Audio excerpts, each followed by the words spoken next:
नरसिंह मेहता के बड़े भाई वंशीधर जी अपनी धन संपत्ति के गर्व में अभिमानी कदमों से चलते हुए अपने छोटे भाई नरसिंह मेहता के घर अपने पिताजी के श्राद्ध के निमित्त न्योता देने जा रहे थे।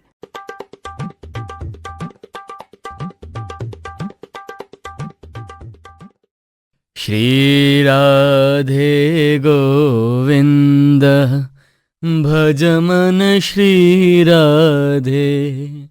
सुबह आऊं तो कीर्तन, दोपहर में आऊं तो कीर्तन, शाम को आऊं तो कीर्तन। कीर्तन के सिवा कोई काम धंधा नहीं है। बड़े भैया प्रणाम करती हूँ। इतने सालों में कभी भी पिताजी का श्राद्ध किया है? हम बड़े हैं इसीलिए हमें ही करना पड़ता है। दोनों लोग आ जाना बर्तन साफ करने। बड़े भैया मेरा पति कीर्तन करे, क्या वो अपराध है? वो अपराध हो तो हम अपराधी हैं। हम तो आएंगे, आपके ही संतान हैं। आपके बिना हमारा है कौन? लेकिन हमारा अपमान ही करना हो तो इस साल श्राद्ध हम कर लेंगे। तो फिर कर लो श्राद्ध, मैं भी देखता हूँ। वंशीधर जी चले गए। नरसिंह मेहता की भाव समाधि टूटी। भाई को जाते देखा। अब बड़े भाई आए थे? हाँ। आप कुछ बोल रहे थे। आपका स्वर ऊंचा था। मैं भजन कर रहा था तो स्वर आ रहा था। मुझे माफ करना, मैं कितना सहन करूं। आप भजन करें, वो क्या गुनाह है? मैंने बस इतना ही कहा कि बाप तो हमारे भी हैं। इस बार हम खुद से श्राद्ध करेंगे। तो महती, इस बार हम श्राद्ध करेंगे? हमारे घर में क्या है? आपको तो पता है 3 दिनों से ठाकुर जी को भोग नहीं लगाया। आज मेरी लाज रखो, इस साल हम श्राद्ध करेंगे। बड़े भैया के वहाँ तो पूरा जूनागढ़ जाएगा, पर हमारे यहाँ मैं, आप, दीक्षित जी, चौथे हमारे कुल ब्राह्मण और 5वें कोड़ भी अतिथि ब्राह्मण देवता को बुलाएंगे। पर 3 दिन से हमारे घर में कुछ भी नहीं है। प्रभु को सिर्फ पानी का भोग लगाते हैं और वो पानी हम पी के सो जाते हैं। वो हमारा बाप है। वो 2 तीखे शब्द कहने के लायक है। हम सुनने के अधिकारी हैं। हमें उनके वहां बर्तन साफ करने जाना चाहिए। पर भगवान, मैं बोल चुकी हूँ, सिर्फ 5 लोगों को बुलाएंगे। पर 5 जन में भी घी चाहिए, अनाज चाहिए। हमारे घर में कुछ भी नहीं है। मुझे माफ करें तो एक बात बताऊं, हमारे घर में कुछ भी नहीं रहा, लेकिन एक सोने की अंगूठी है, इसे बेच देते हैं और सामान ले आओ, हम श्राद्ध करेंगे। मेहता जी सामान लेने बाजार जाते हैं।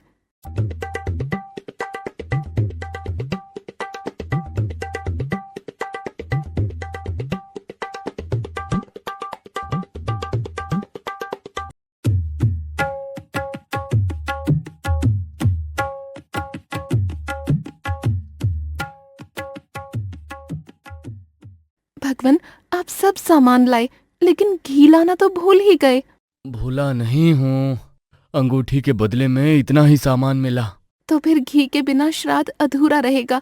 आप कुछ भी करके बाजार से घी लाइए और उससे पहले दीक्षित जी को आमंत्रण देकर आइए। नरसिंह मेहता दीक्षित जी को आमंत्रण देने जाते हैं।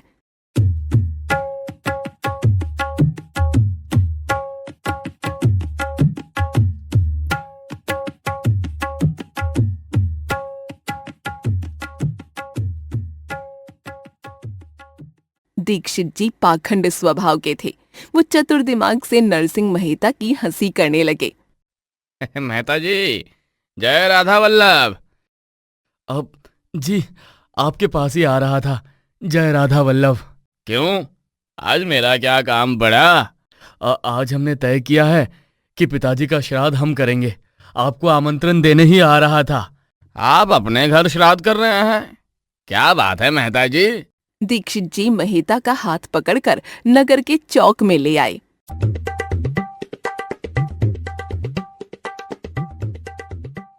दीक्षित जी मेहता जी का मजाक करते हुए बोले। अरे सुनो नगरजनों, अरे मेहता जी आज अपने घर श्राद्ध कर रहे हैं। पूरे जूनागढ़ को सब परिवार आमंत्रित करने आए हैं। अगर मेहता जी श्राद्ध कर रहे हैं तो बड़े भाई के वहां नहीं जाएंगे। सुनो मेहता जी, आपके घर का प्रसाद तुलसी पत्र पर रहे उतना भी मिले तो भी हम धन्य हो जाएंगे। नरसिंह मेहता अपनी गरीबी की स्थिति भूल गए और प्रसन्न होकर बोले, बस भगवान, समय पर पहुंच जाना। देखा, गुब्बारे में हवा भरो मतलब फूलेगा। पर ठीक है, भगतड़ा चढ़ा आकाश में, हमें तो बड़े भाई के वहां ही जाना चाहिए। मेहता जी प्रसन्न होकर घर आए। आप इतने प्रसन्न क्यों हैं? दीक्षित जी मान गए? अरे दीक्षित जी क्या, हमारा पूरा नागर कुटुंब मान गया। क्या? पर पर वर कुछ नहीं, सभी लोग आएंगे। पर 5 लोगों की रसोई में घी कम पड़ रहा है। अवश्य ही मेरे पति का मजाक किया होगा। सब लोग हमारी गरीबी से परिचित हैं। ये लो पात्र, बाजार से उधार घी लेकर आओ, मैं बाकी सब तैयारी करती हूँ। मेहता जी उधार घी लेने बाजार जाते हैं।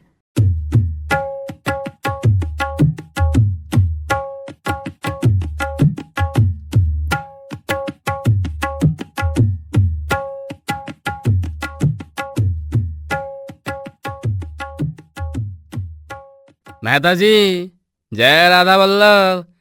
जय राधा वल्लभ। कुछ लेने निकले हैं? हाँ सेठ जी, मेरे पिता का श्राद्ध है, घी लेने निकला हूँ। कितना घी चाहिए? ये पात्र भर जाए उतना।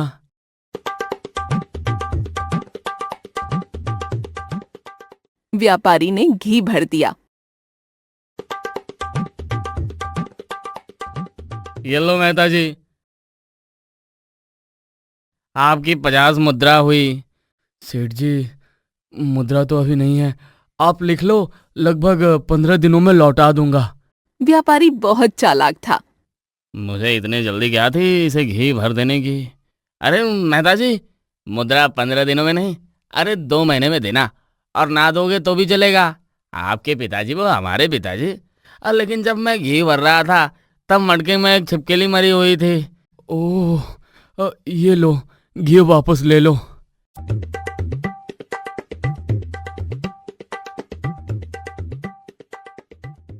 इसे मूर्ख बनाना कितना आसान है।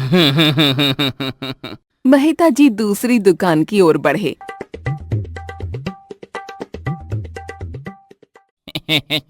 मेहता जी, जय राधा वल्लभ, कुछ सामान लेने निकले हैं क्या?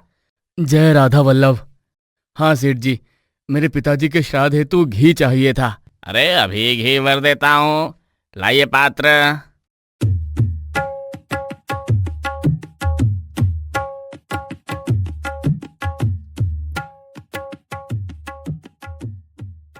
व्यापारी घी देते हुए बोला, मेहता जी, ये आपकी 50 मुद्राएं हुई।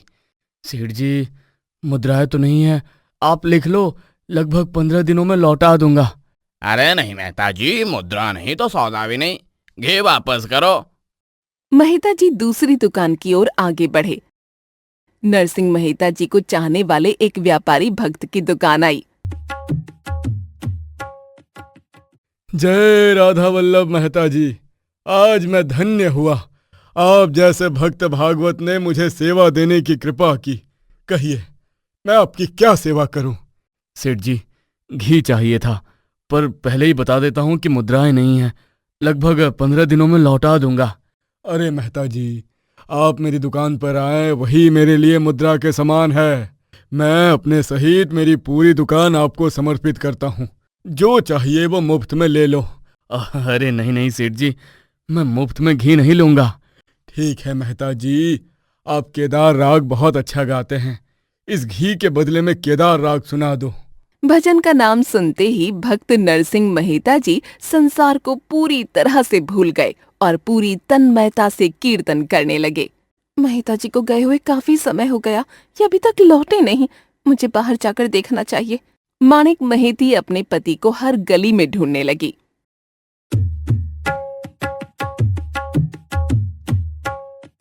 सुनिए जी, मेहता जी को कहीं जाते हुए देखा है?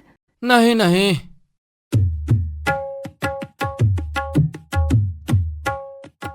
सब मेरे कारण हुआ है। मैंने ही श्राद्ध करने का ना भूला होता तो ये दिन ना देखना पड़ता। जब माणिक मेहती अपने पति को ढूंढते ढूंढते थक गई, तब रोते हुए भगवान से प्रार्थना करने लगी।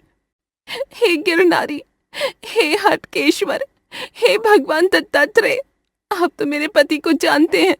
कहीं कीर्तन करने बैठ गए होंगे, किंतु वो आज ना लौटे तो हमारे घर से कई ब्राह्मण भूखे वापस लौट जाएंगे और उनका दोष मुझे लगेगा। आज मेरे पति की लाज रखना। महिती के इस प्रकार प्रार्थना करने पर वैकुंठ में प्रलय मच गई। धरती पर हो उसे धरती कंप कहते हैं। प्रभु, ये वैकुंठ कंप होने लगा। महादेव, प्रलय का अभी समय नहीं हुआ है। ये आपकी क्या लीला है? मेरा नागर आज मुश्किल में है। मैं अवधूत हूं, लेकिन आप क्या बैठे? आप जाइए, उनकी रक्षा कीजिए। उद्धव, अक्रूर और पार्षदों, आप सामान लेके जूनागढ़ मेरे नरसिंह के घर पहुंचो। मैं अभी आता हूं। पार्षद ने मनुष्य का रूप लिया और सामान लेके जूनागढ़ के बाजार से निकले।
मेहता जी का घर किस तरफ है? आप कौन हैं? वो हमें नहीं पता। तो मेहता जी आपको संबंध में क्या लगते हैं? वे हमारे सेठ हैं, हम उनके दास हैं। बेटा नंदन, इनको मेहता जी का घर दिखाओ। भगवान नारायण के आदेश से तैयार हुए पार्षद गण महिता जी के घर जाके रसोई की तैयारी करने लगे। कुछ ही समय में पूरे नगर में रसोई की सुगंध फैल गई। इस तरह शिव के संकेत से भगवान श्री हरि नरसिंह महिता का रूप लेके नरसिंह महिता के घर गए।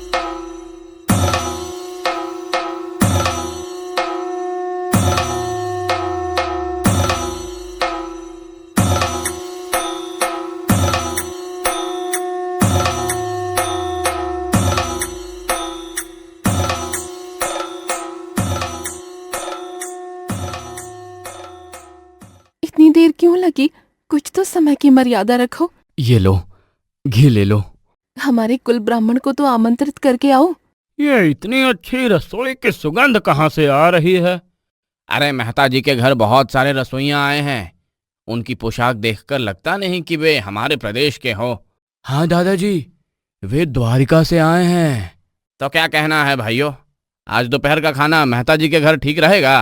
हाँ हाँ, आज का भोजन हम भगत के घर ही करेंगे। बेटा नंदन, तेरी दादी को मेहता जी के घर भेज। कुछ काम काज हो तो हाथ बटाएं।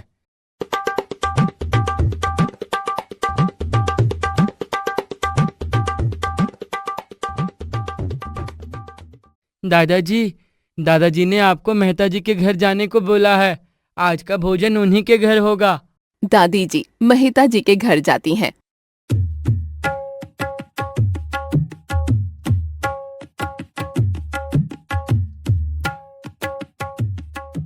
आइए माता जी, आज मुझ गरीब के घर को पावन करे। आज मैं धन्य हुआ, मेरे घर मेहमान आए। महती, दादी जी आए हैं। श्री रंगपुर की साड़ियों का जो ढेर पड़ा है और ठाकुर जी के मंदिर में बनारसी साड़ियों का जो ढेर पड़ा है और जो सोने और रत्नों से जुड़ी हुई हैं, वैसी एक साड़ी दादी जी को दीजिए। घर में पर्याप्त अनाज तक नहीं है और साड़ियाँ कैसे हो सकती हैं, वो भी सोने की? मुझे कमरे में देखना चाहिए। जब माणिक महिती कमरे में प्रवेश करती हैं और वो रंग बिरंगी साड़ियों का ढेर देखती हैं। जब हमारे पास ये सब पहले से ही था तो मेरी परिस्थिति ऐसी क्यों थी? एक बार प्रसंग पूरा हो जाए, महिता जी से सब हिसाब लूंगी। ले लो माँ जी। नहीं बेटा, मैं तो आपके प्रसंग में हाथ बटाने आई हूँ। नहीं माँ जी, आप ले लो।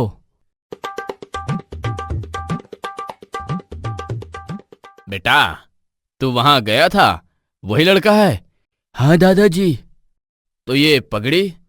मुझे तो ऐसी पगड़ी दी लेकिन मेरी दादी को तो सोने और रत्नों से जड़ी हुई साड़ी दी। क्या? बच्चों, यहाँ आओ। आप सब अपनी दादी को बोलो मेहता जी के घर जाए। आप अपने कुल ब्राह्मण को आमंत्रण देकर आइए। मेहता जी के रूप में ठाकुर जी मेहता जी के पुरोहित के घर आमंत्रण देने जाते हैं।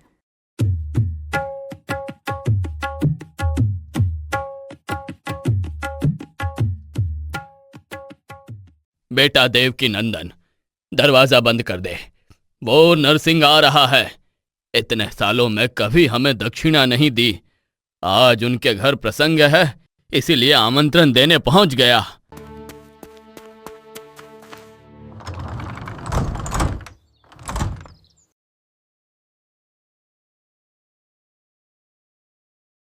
दादा, आज हमारे घर पर श्राद्ध है। आप आएंगे तो हमें खुशी होगी। अरे पर तूने कभी भी दान दक्षिणा दी है? मैं तो बड़े भाई के वहां ही जाऊंगा। पर दादा, मैं गरीब हूं, मेरे पास कुछ नहीं है। आपको आदत हो गई है गरीबी की बात बताने की। मुझे तेरा पुरोहित ही नहीं बनना है। तो फिर लिखित पत्र पर लिख दो। बेटा देवकी नंदन, कागज दे। पुरोहित कागज पर लिखते हैं कि आज से नरसिंह मेरा यजमान नहीं और मैं उनका पुरोहित नहीं। दादा, प्रणाम करता हूं। नरसिंह मेहता के रूप में भगवान वहां से चल दिए।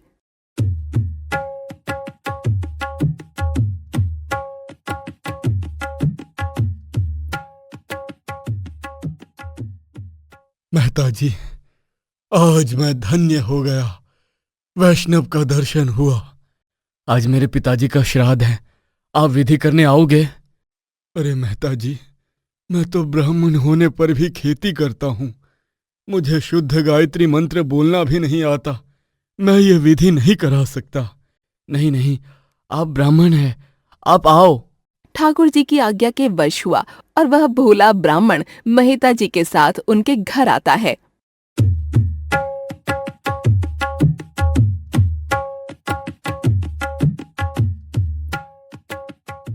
महती, ब्राह्मण देवता आ चुके हैं।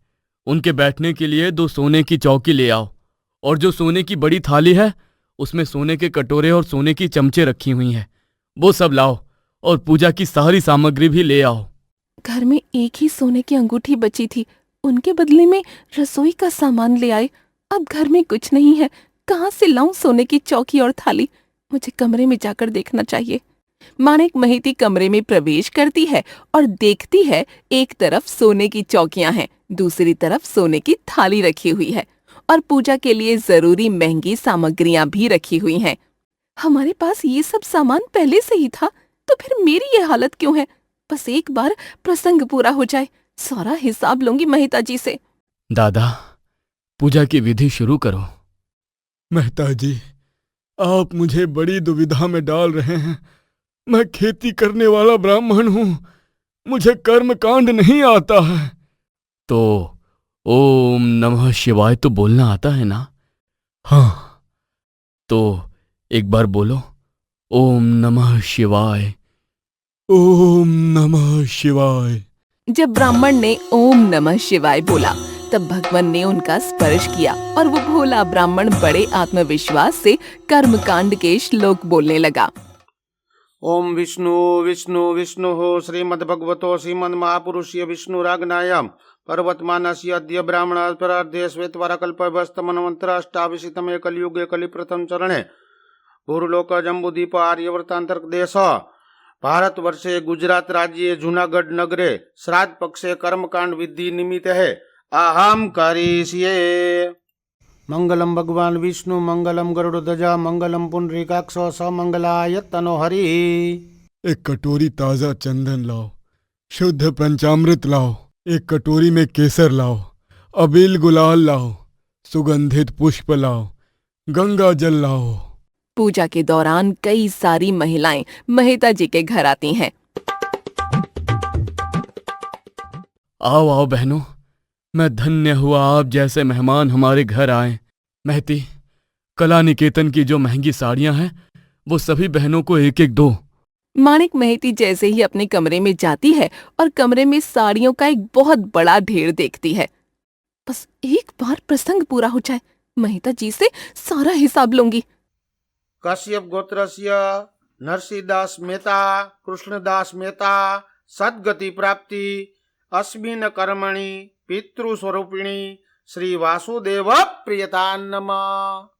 जय जय श्री यमनाम जय जय श्री यमना जोता जन्म सुधार्यो धन्य धन्य तमो यमना जय जय श्री यमना। तब इतने में दोपहर हो जाती है और सभी जूनागढ़ वासी मेहता जी के घर भोजन करने आते हैं। आइए आइए, आज मैं धन्य हुआ। आज आपने मुझे बड़ा बना दिया। आइए ब्राह्मणों। पर बाप जी, मेरे घर प्रसंग है और आप ऐसी पुरानी पीताम्बरियां पहन के आए। महती, कमरे में सोने की डोरी वाली पीताम्बरियां हैं, सभी नगरवासियों को एक एक दे दो। बस एक बार प्रसंग पूरा हो जाए, मेहता जी से सारा हिसाब लूंगी। मेहता जी, इसकी क्या जरूरत थी? नहीं नहीं, ले लो ले लो। भोजन परोसा गया। सुन तो, क्या लगता है, ये सोने की होंगी या रंग लगाया होगा? अरे जो भी हो, जेब में डाल दो, इसे बेच के भारी मुनाफा होगा। ब्राह्मणों, हर हर महादेव बोल के भजन शुरू करो। उससे पहले मैं एक सोने से जड़ी हुई सच्चे और चिकने रुद्राक्ष की मालाएं भेंट देना चाहता हूं। मेहता जी, अब बस कीजिए, इसकी क्या जरूरत थी?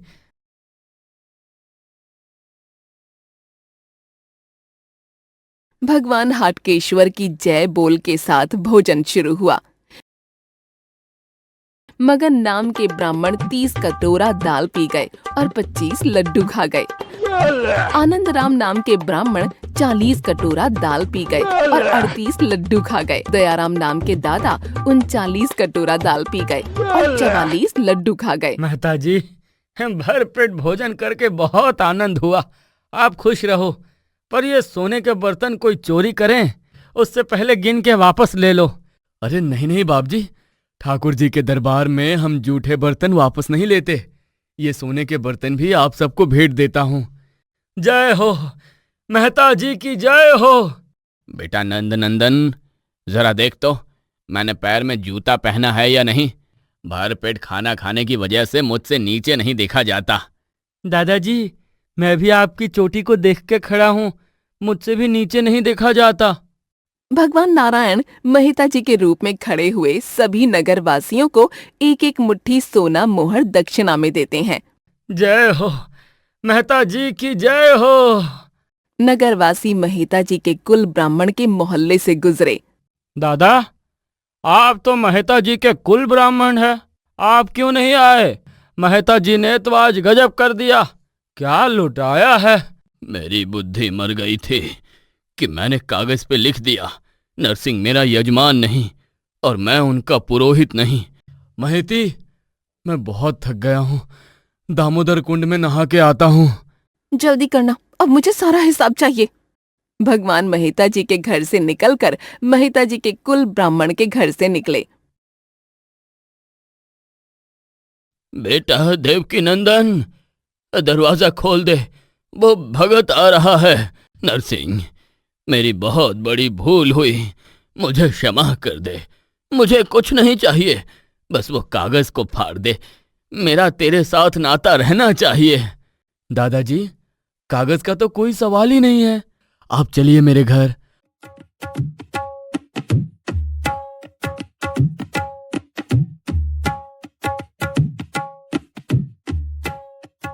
महती, मैं दामोदर कुंड में नहाने जा रहा था और रास्ते में दादाजी मिले। वो अपनी बढ़ती उम्र के कारण नहीं आ पाए, इन्हें भरपूर दक्षिणा दो। मेहता जी का सब कार्य पूरा करके भगवान दामोदर कुंड की तरफ चले। इधर मूल नरसिंह मेहता व्यापारी को कीर्तन सुना रहे थे। उनकी भाव समाधि टूटी और संसार के भाव में आए। सेठ जी, कितना समय हुआ? अरे मेहता जी, समय तो बहुत निकल गया। अब मुझे घी दे दो, आज मेरे घर पर प्रसंग है। मेहता जी घी लेकर अपने घर आते हैं। थोड़ी देर हो गई। आपको तो पता है मुझे कोई कीर्तन करने बिठाता है तो मैं संसार को भूल जाता हूँ। ये घी ले लो देवी, मैं अभी अपने कुल ब्राह्मण को आमंत्रण दे के आता हूँ। इतना बड़ा मजाक आपके मुख पर शोभा नहीं देता। मजाक करने की कुछ तो सीमा होती है। इतने सारे नगरवासी को भोजन कराया, दान दक्षिणा दी और मुझे बोल के गए कि मैं तो दामोदर कुंड में नहाने जा रहा हूँ और वापस यही मजाक शुरू किया। महती, मेरे द्वारा ये प्रसंग पूरा हुआ? हाँ, आप ही तो थे। अब तो वो मैं कहाँ गया? दामोदर कुंड में नहाने जा रहा हूँ ऐसा बोल के चले गए। महती, बोल, तू उनके सामने अपशब्द तो नहीं बोली? क्यों, मैं तो बोल गई।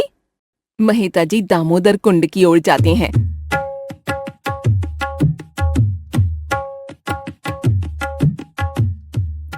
हे भगवान दत्तात्रेय, हे भगवान हाटकेश्वर, हे मेरे गिरधर, पूरे जूनागढ़ को भोजन करा के गया और मुझे भूखा रखेगा। मेरे पिताजी का श्राद्ध तो तब सफल माना जाएगा जब तू मेरे परिवार के साथ है भोजन करे। तू जब तक मेरे सामने प्रत्यक्ष नहीं आता मैं यहाँ से हिलूंगा नहीं। कुछ समय के बाद भगवान मेहता जी के सामने प्रत्यक्ष आते हैं और अपने घर आते हैं। अब भोजन शुरू करें उससे पहले मैं कुछ कहना चाहता हूँ। क्या? मैं अपने बड़े भाई को बुला के आता हूँ, उनके घर आज कोई नहीं गया होगा। मेहता जी अपने बड़े भाई को बुलाने जाते हैं।